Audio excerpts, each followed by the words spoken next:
If the only thing I knew about your religion was that its founder, its central text, its greatest scholars, and its most popular defenders all openly promoted pedophilia with one voice, like a giant chorus of Hollywood producers, that would be enough for me to conclude that your religion was sent straight from the pits of hell to degrade human beings by victimizing some of the most vulnerable among us.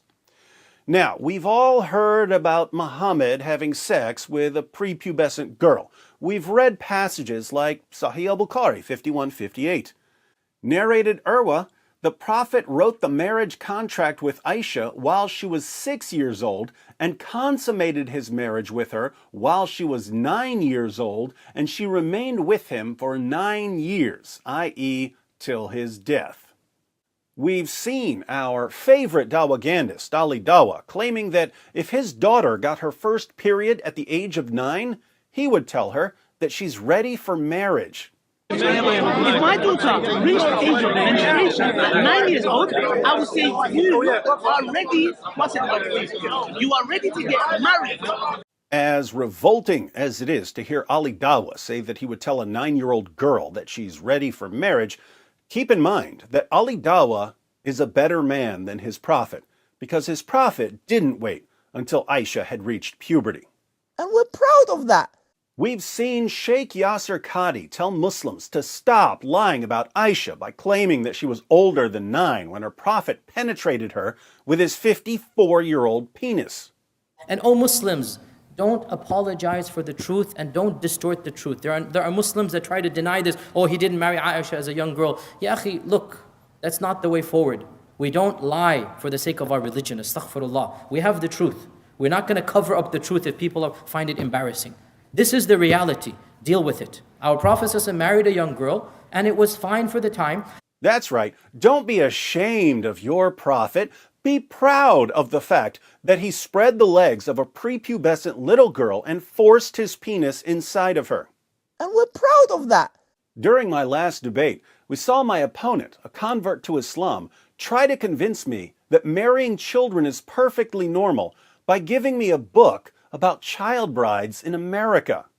Before we get started, what I want to do, I would like to gift David Wood with a copy of a book titled American Child Bride, A History of Minors and Marriage in the United States. Thanks, Kenny, but I already had a book on child brides. It's called the Quran. And we're proud of that.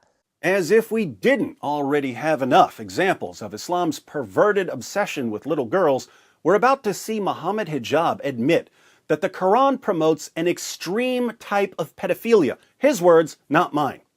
Yes, I'm talking about the same Mohammed Hijab who sends us messages about golden showers and other disgusting fetishes that he can't stop thinking about. Yes, I'm talking about the same Mohammed Hijab who believes that deep down, non-Muslim women want to be raped by jihadis. This same Mohammed Hijab claims that if all we had to go on was the Quran, we would think that it's perfectly acceptable to have sex with 5-year-old girls. According to Hijab, we only know that men should wait until girls are a bit older because of the hadith. But in the Quran, it's open season on 5-year-olds. If you look just at the Quran, you will get the indication that you can have sexual intercourse with a 5-year-old. If you just read the Quran, it is halal, it would be halal to have sexual intercourse with a 5-year-old. In Surah Al-Talaq, chapter 65, verse 4, Allah subhanahu wa ta'ala tells us who you can divorce and who you cannot divorce. And then he says, وَاللَّائِ لَمْ يَحِدْنَ وَاللَّائِ لَمْ يَحِدْنَ, and the ones who had never been pubescent before. And by the way, this is very important, yeah? I want all Muslims to be aware of this. The reason why we don't have sexual intercourse with 5-year-olds and 6-year-olds and 7-year-olds or whatever is not because of puberty. Wait a minute, what did you say? It's not because of puberty, because that verse in the Quran actually says lam yahid. They never had puberty before. You can't go around that. Now, we're about to hear more from Mr. Hijab, but I wanted to pause here to make sure that everyone understands his point about Surah 65, verse 4 of the Quran. Let's read the verse, which is a little confusing until you realize that it's talking about divorcing prepubescent girls after having sex with them. And those of your women as have passed the age of monthly courses, for them the iddah, prescribed period, if you have doubt about their periods, is 3 months. And for those who have no courses, i.e., they are still immature, their iddah, prescribed period, is 3 months likewise, except in case of death. And for those who are pregnant, whether they are divorced or their husbands are dead, their iddah, prescribed period, is until they lay down their burden. And whoever fears Allah and keeps his duty to him, he will make his matter easy for him. What is this mess? Really confusing and horribly written, right? Welcome to the Quran. In this verse, Allah is giving rules for divorcing women and girls who don't have a monthly menstrual cycle, which this translation calls monthly courses. Earlier in the Quran, Allah had declared that if a man divorces a woman, there's a waiting period before the woman can get married again. The waiting period, called the iddah, was 3 monthly menstrual cycles. The idea was that there should be a waiting period in between husbands so that if the woman had a child, there wouldn't be any confusion about who the father was. But Muhammad's followers eventually asked him, what about women and girls who don't have a monthly menstrual cycle, either because they're too old, or because they're too young, or because they're pregnant? What do those women and girls do when we divorce them? So, Allah revealed Surah 65, verse 4 of the Quran, where He gives rules for divorcing women and girls who don't have a menstrual cycle because they're too old, too young, or pregnant. Allah says that if a man divorces a girl who's too young for a monthly menstrual cycle because she hasn't reached puberty, the girl has to wait 3 months before she marries another man. Not 3 menstrual cycles, the girl doesn't have a menstrual cycle yet. She waits 3 months instead. So that's what the verse means when it says, and for those who have no courses, i.e. they are still immature, their iddah, prescribed period, is 3 months likewise. In case you're wondering if this is what the passage actually means, let's look at 3 of the most respected Quran commentaries in history. According to Ibn Kathir, the words, and for those who have no courses, refer to the young who have not reached the years of menstruation, i.e. prepubescent girls.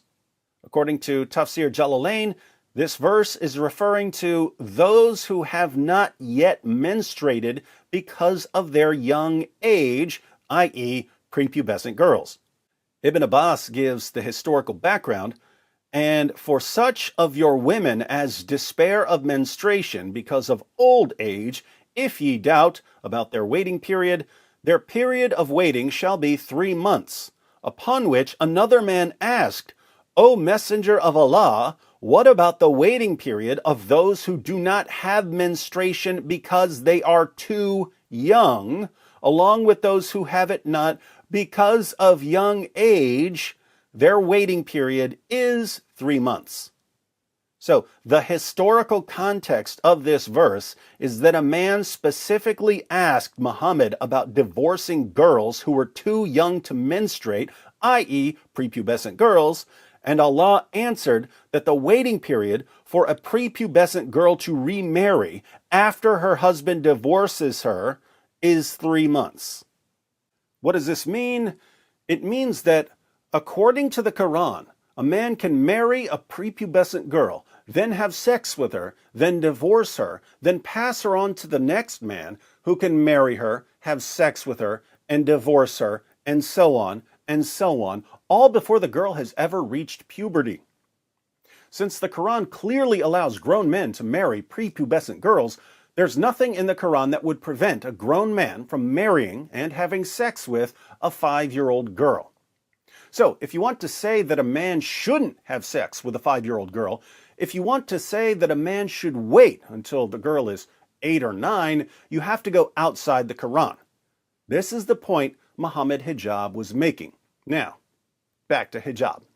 The Quran doesn't say anywhere in the Quran that the woman has to be pubescent. I dare you to find one verse in the Quran where it says you're not allowed to marry someone based on harm, or you're not allowed to have sexual intercourse based on harm, or you're not allowed to marry someone based on puberty. So if you're Quran alone, you're allowed to have sexual intercourse with 5-year-olds. Get me one verse in the Quran which says the woman has to be pubescent. One verse. I want one verse in the Quran from the beginning of the book to the end of the book which says that she has to be pubescent. So okay, so that makes it halal from your perspective. From your perspective, it's halal. You know, in the Quran it says, حُرِّمَتْ عَلَيْكُمْ أُمَّهَاتِكُمْ. It says you're not allowed to marry your mum. It says you're not allowed to marry your sister, your auntie. Where does it say you're not allowed to marry a prepubescent? I'm looking for one verse that you can say, you pinpoint it and say this is where it says prepubescent marriage or whatever is not allowed. So if you're Quran alone, you're steered towards pedophilia, a severe type of pedophilia, a wife abuse, a severe type of wife abuse. Yes, Mohammed Hijab, one of the great dawagandists of our time, says that if you just go with the Quran, it will steer you towards a severe type of pedophilia. So if you're Quran alone, you're steered towards pedophilia, a severe type of pedophilia. That's why we need the Hadith, to steer us towards a less severe, more moderate type of pedophilia. Think about this. There are perverts all over the place.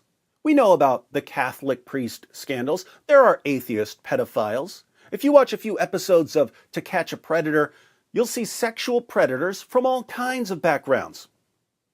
But here's the thing. People who think that sex with children is okay generally have to keep quiet about that. They don't get to go around running their mouths about the joys of pedophilia.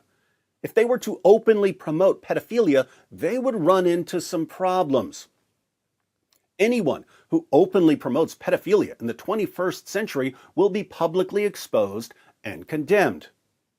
There's only one exception. Where do you see grown men openly discussing sex with little girls and getting away with it?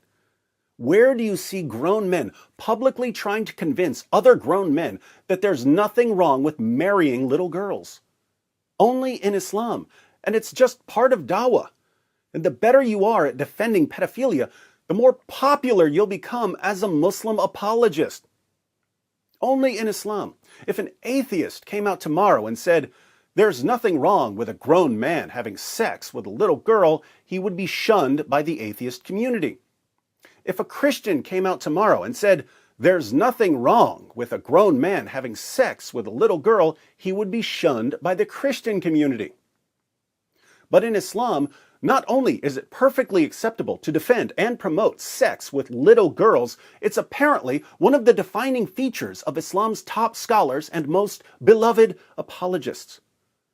Why are these grown men in Western nations in the 21st century openly defending and promoting pedophilia? Because their prophet was a pedophile. You're proud of that. You're proud of that. You're proud of that. It just backfired on you. You're proud of that. You're proud of that. You're proud of that. It just backfired on you. This is a part of our religion. There's a reason to it. Yeah?